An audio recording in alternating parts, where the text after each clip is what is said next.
नमस्कार। तो चलिए शुरू करने जा रहे हैं आज का ये टॉपिक का आखिरी लेक्चर। और इसमें हम लोग समझने जा रहे हैं कुछ महत्वपूर्ण सवाल जो इस चैप्टर से पूछे गए हैं। और सवाल बेहद ही इंपॉर्टेंट यहाँ पे हम जिक्र करने जा रहे हैं। जितने भी सवाल बताएंगे कहीं ना कहीं उसके अंदर में कंसेप्ट है और कहीं ना कहीं वो प्रीवियस ईयर में पूछा गया है। ठीक है, ये भी सवाल आपका प्रीवियस ईयर का ही है। तो चलिए समझते हैं। सवाल आसान होता है, लेकिन अगर हम थ्योरी को बढ़िया से नहीं पढ़ते हैं, नहीं नोट्स बनाते हैं, तो सवाल हमारे लिए कठिन भी लगता है। ठीक है, तो आइए इस सवाल को हम देखने जा रहे हैं। सबसे पहले सवाल को पढ़िए और सवाल में क्या क्या दिया गया उसको लिखना होता है। ठीक है ना, गिवन डेटा इसको बोलते हैं। क्या लिखा होता है कि एक 3 फेज अल्टरनेटर है। अब अल्टरनेटर से आप घबराने की आवश्यकता नहीं है। 3 फेज पढ़े है ना, अल्टरनेटर हो या मोटर हो, अगर 3 फेज का कंसेप्ट लग रहा है हम उसी से बना लेंगे। ठीक है ना, कह रहा है कि 3 फेज अल्टरनेटर है यहाँ पे, जिसमें 3 फेज का कनेक्शन सप्लाई दिया गया है। कह रहा है कि इसका जो 40 किलोवाट लोड है, लोड कितना है इसका, 40 किलोवाट लोड है। लोड का मतलब इसका पावर की बात कर रहा है। पावर कितना है, 40 किलोवाट। और 0.8 पावर फैक्टर दिया हुआ है। ठीक है, पावर फैक्टर का मतलब क्या होता है, हम लोगों ने पढ़ा है cos फाई को हम लोग क्या बोलते हैं, पावर फैक्टर जो दिया है 0.8 दिया हुआ है। लोड मतलब पावर दिया हुआ है, कितना है, 40 किलोवाट है। 40 किलोवाट को अगर वाट में बदलेंगे तो 40 पे 3 को जीरो और बढ़ जाएगा हमारा, तो 4000 वाट हो जाएगा हमारा। 4000 हुआ कि ज्यादा होगा, इकाई दाई सैकड़ा हजार 10,000, 40,000 वाट हो गया। ठीक है, और कह रहा है कि लाइन वोल्टेज, लाइन वोल्टेज का मतलब VL दिया हुआ है हमारा कितना, 220 वोल्ट दिया हुआ है। तो लाइन करंट पूछ रहा है क्या होगा, तो लाइन करंट क्या होगा बता दीजिए। लेकिन एक इस क्वेश्चन में एक मिसिंग और है। ठीक है, मिसिंग ये है कि क्वेश्चन में ये नहीं बताया गया है कि हमारा जो कनेक्शन है स्टार कनेक्शन है कि हमारा डेल्टा कनेक्शन है। स्टार कनेक्शन है कि डेल्टा कनेक्शन है, नहीं बताया गया है। इस वजह से कंफ्यूजन की स्थिति ये बनती है कि जो IL होता है स्टार के लिए वो होता है हमारा I फेज के बराबर, दोनों इक्वल होता है। और डेल्टा के लिए बात करें तो डेल्टा में जो हमारा IL होता है वो होता है √3 इंटू I फेज के बराबर। यही होता है फॉर्मूला ना। तो भाई कौन सा ये फॉर्मूला लगाएं कि ये फॉर्मूला लगाएं, कैसे हम लगाएं और कैसे निकालें, ये हमारे लिए समस्या का विषय है। लेकिन इसको समस्या का विषय नहीं मानना है। क्यों? क्योंकि हमारे पास पावर दिया गया है, हमारे पास पावर दिया गया है। और पावर का फॉर्मूला आप लोगों को मालूम ही है कि पावर जो होता है वो होता है VL, सॉरी यहां पे एक चीज और है, VL से पहले क्या होता है हमारा 3 फेज में √3 होता है, √3 VL इंटू IL, और होता है यहां पे cos फाई। यही होता है ना, सही जा रहे हैं आप लोग। अब यहां पर देखेंगे ध्यान से तो क्वेश्चन में आपका पावर दिया गया है, क्वेश्चन में दिया गया है, लाइन वोल्टेज भी दिया गया है, और cos फाई का वैल्यू हमारा यहां पर देखिए दिया गया है 0.8। तो सब यहां दिया गया है। निकालना क्या, हमें लाइन करंट निकालना है। यहां से लाइन करंट हम निकाल लेंगे, पहले लाइन करंट निकाल लेते हैं। तो लाइन करंट यहां से निकालिएगा IL, तो क्या हो जाएगा हमारा P बाई का √3 into VL into cos phi हो जाएगा। हो जाएगा ना बाबू, कोई समस्या, कोई समस्या वाला विषय नहीं है। अब इसके बाद इसको सोल्व करेंगे हम लोग। तो पावर कितना दिया गया है, वाट में रख लेंगे हम लोग, 40 पे 3 जीरो कर लिए, और नीचे √3 हो गया। VL का वैल्यू कितना दिया गया है, 220 वोल्ट दिया गया है, और हमारा cos फाई कितना है, 0.8 है। इस टर्म को अगर आप सोल्व करते हैं तो आपके पास IL निकल कर आ जाएगा। और यही क्वेश्चन में तो पूछा है। लेकिन क्वेश्चन में एक चीज और मिसिंग किया है कि भाई स्टार कनेक्शन है कि डेल्टा है, तो दोनों के लिए निकाल लेंगे। जो अभी जो IL आएगा वो हमारा किसके लिए आएगा, स्टार के लिए आएगा।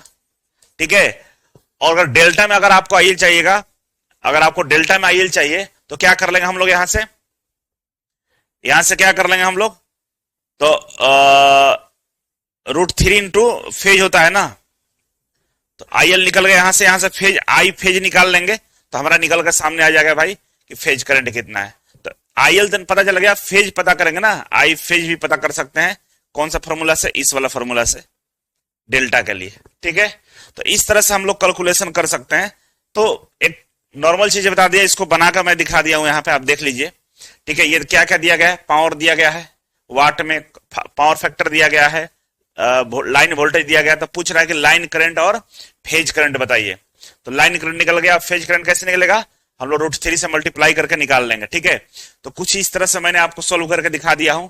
ये पावर का फॉर्मूला होता है, और पावर का फॉर्मूला से यहां से हम IL निकाल लिए, हमारा ये निकल गया IL कितना निकला भाई, जो अभी कैलकुलेशन हमने नहीं किया IL का, तो IL आपका आएगा कितना, इतना आएगा, और ये IL 131.6 एम्पियर आएगा। और किसके लिए ये IL कहां सही है, ये स्टार में IL होता है। ठीक है, अगर स्टार कनेक्शन है तो, अगर डेल्टा रहेगा तो क्या करेंगे, ठीक है, स्टार है तो हमारा तो इतना ही आएगा, स्टार में दोनों बराबर होता है। डेल्टा रहेगा तो क्या होगा, तो डेल्टा से हम फेज कनेक्शन निकाल सकते हैं।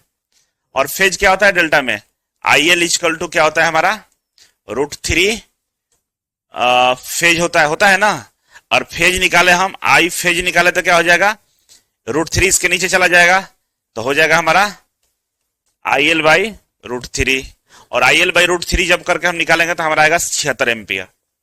तो दोनों निकाल लिया, हमने निकाल लिया, लाइन करंट भी निकाल लिया और फेज करंट भी निकाल लिया, और आप समझ गए होंगे। ठीक है, आप अगर ध्यान से कोई क्वेश्चन को पढ़ते हैं ना तो सब समझ में आता, बन जाता है आसानी से। लेकिन अगर आपने प्रैक्टिस नहीं किया होगा तो क्वेश्चन नहीं बनेगा। देखिए कितना क्वेश्चन आसान है, लेकिन क्या है, प्रैक्टिस का विषय, जो बच्चा प्रैक्टिस नहीं करेगा उसको चीजें समझ में नहीं आने वाली है। अब देखिए यहां बोल रहा है कि यदि स्टार कनेक्टेड सर्किट है, यहां पे कौन सा सर्किट है बाबू, स्टार कनेक्टेड है। देखिए कितने आसानी से क्वेश्चन बनेगा। यहां बोल रहा है कि जो सर्किट है स्टार कनेक्टेड है, ठीक है, स्टार कनेक्टेड सर्किट है, तो सर्किट कुछ इस तरह से होगा। ये स्टार कनेक्टेड सर्किट है, RYB हो गया हमारा। ठीक है, अब बोल रहा है कि फेज वोल्टेज का मान 240 वोल्ट है, फेज वोल्टेज दिया हुआ है, फेज वोल्टेज का मान कितना है, 240 वोल्ट है। तो कह रहा है कि लाइन वोल्टेज बताइए, लाइन वोल्टेज क्या होगा। आप लोगों को मालूम है ना line voltage, VL equal to क्या होता है स्टार कनेक्शन में, √3 इंटू फेज वोल्टेज, यही तो होता है। और ये वाले फॉर्मूले पर रख लीजिए, तो VL इक्वल टू क्या हो जाएगा हमारा, √3 इंटू फेज वोल्टेज कितना दिया हुआ है 240। अब मल्टीप्लाई करके निकाल लीजिएगा, तो जो आएगा वही हमारा क्या होगा, फेज वोल्टेज होगा। तो इस तरह से हम लोग सिंपली बना सकते हैं, कोई समस्या वाला विषय नहीं। और ये मैं बनाकर आपको दिखा दिया हूं। ठीक है, गुना कर लीजिएगा तो आपका 415 वोल्ट आ जाएगा। आंसर क्या होगा, 415 वोल्ट। ठीक है, और ये भी क्वेश्चन आपका पूछा हुआ है, ALP 2019 का ये क्वेश्चन है। देखिए यहाँ पे लिखा हुआ है ALP 2019 क्वेश्चन। ये अगला क्वेश्चन हम लोग देखने जा रहे हैं। अगला क्वेश्चन ये है कि एक जावा वर्गीय AC वोल्टेज का शिखर मान 220 वोल्ट है, तो RMS मूल्य क्या होगा। ठीक है, इंग्लिश में हम बात करें तो कह रहा है कि a sinusoidal AC voltage has peak value of 220 voltage, what is the RMS value. और ये प्रश्न आपको देखिए इसरो में पूछा हुआ प्रश्न है। ठीक है, तो ये क्वेश्चन देख के आपको लग रहा होगा कि ये पीक वैल्यू RMS वैल्यू तो हमने सिंगल फेज AC में पढ़ा है। बिल्कुल सही बात है, पीक वैल्यू क्या होता है, RMS वैल्यू से ज्यादा होता है ना।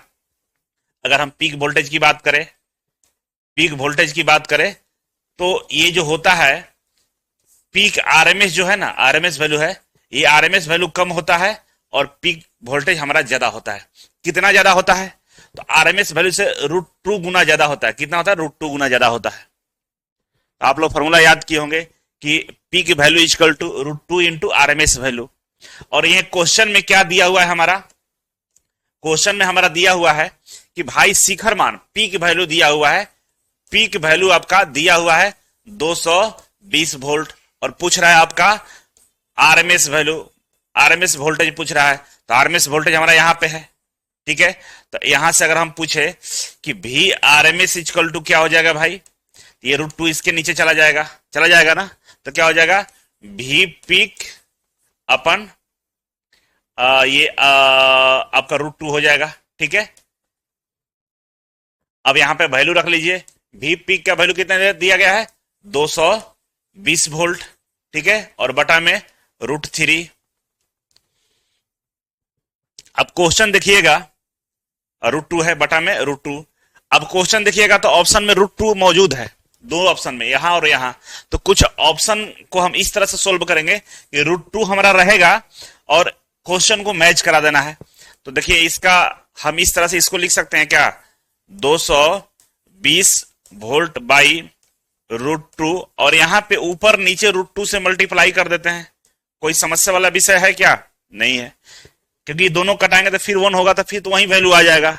अब इसका फायदा क्या होगा कि ऊपर हो जाएगा हमारा 220 इंटू √2 बटा में √2 इंटू √2 क्या हो जाएगा? 2 हो जाएगा। हो जाएगा नहीं हो जाएगा? ये रूट से बाहर हो जाएगा और इससे कटेगा तो कितना हो जाएगा? ये 110 हो जाएगा। तो फाइनली जो आपका आंसर होगा कितना हो जाएगा भाई? 110 √2 हो जाएगा, वोल्टेज हमारा आंसर हो जाएगा। ठीक है, तो देखिए यहाँ पे बी ऑप्शन आपका बी ऑप्शन नहीं है, ऑप्शन बी ही सही है, 110 √2 हो जाएगा। ठीक है, तो नेक्स्ट क्वेश्चन है हमारे सामने कि 2 watt meter method is use. 2 watt meter method को कहां उपयोग करते हैं? तो ऑप्शन ए है कि सिंगल फेज सिस्टम में, कि 3 फेज सिस्टम, 3 फेज या 3 वायर सिस्टम में, कि डीसी सर्किट में, कि ओनली बैलेंस लोड में, कहां करते हैं? कौन सा 2 वाट मीटर है? 2 वाट मीटर का प्रयोग हम लोग कहां करते हैं? तो 2 वाट मीटर का प्रयोग हम लोग हमेशा 3 फेज में करते हैं। ठीक है ना, जहां पे 3 वायर सिस्टम हो, उसमें न्यूट्रल नहीं रहेगा, तीनों फेज रहेगा, आर, वाई और बी। आप ध्यान से अगर लेक्चर को देखे होंगे तो जहां पे 2 मीटर विधि का हम लोग प्रयोग कर रहे थे, 2 वाट मीटर विधि का प्रयोग कर रहे थे, वहां पे न्यूट्रल वायर का नहीं होता है, वहां पे न्यूट्रल वायर का इस्तेमाल हम लोग नहीं करते, फेज टू फेज कनेक्शन करके हम लोग इसका प्रयोग करते हैं। इसीलिए ये बी वाला सही है, आपको लेक्चर में अच्छे से मैंने समझाया है। ठीक है, और वही भी क्वेश्चन क्या है आपका? पूछा हुआ क्वेश्चन है। ठीक है, अब देखिए जो अगला क्वेश्चन है, अगला क्वेश्चन ये है कि एक वाट मीटर का संतुलित लोड प्रणाली में शून्य रीडिंग है। वाट मीटर जो है हमारा W1 मान लेते हैं, इसका जो रीडिंग है 0 दिखा रहा है, मतलब पूरा पावर ही हमारा 0 है। वाट मीटर क्या मेजर करता है? पावर को मेजर करता है, और 0 रीडिंग शो कर रहा है। तो कह रहा है कि पावर फैक्टर कितना होगा? पीएफ का वैल्यू बताइए, पावर फैक्टर कितना होगा? तो पावर फैक्टर एक तो आप समझे होंगे कि जो पावर फैक्टर होता है, पावर फैक्टर जो होता है उसको हम लोग डायरेक्टली हम क्या बोलते हैं? cos फाई बोलते हैं, यही बोलते हैं ना पावर फैक्टर का वैल्यू cos फाई। तो cos फाई आता कहां से है? तो अगर पावर का अगर आप फॉर्मूला याद करिए तो होता है √3 VL line voltage, line current, cos होता है cos 30 प्लस फाई होता है। ये एक्चुअल फॉर्मूला है। ठीक है, हम लोग cos फाई मल्टीप्लाई कर रहे थे, लेकिन एक्चुअल में इस तरह से लिखा जाता है।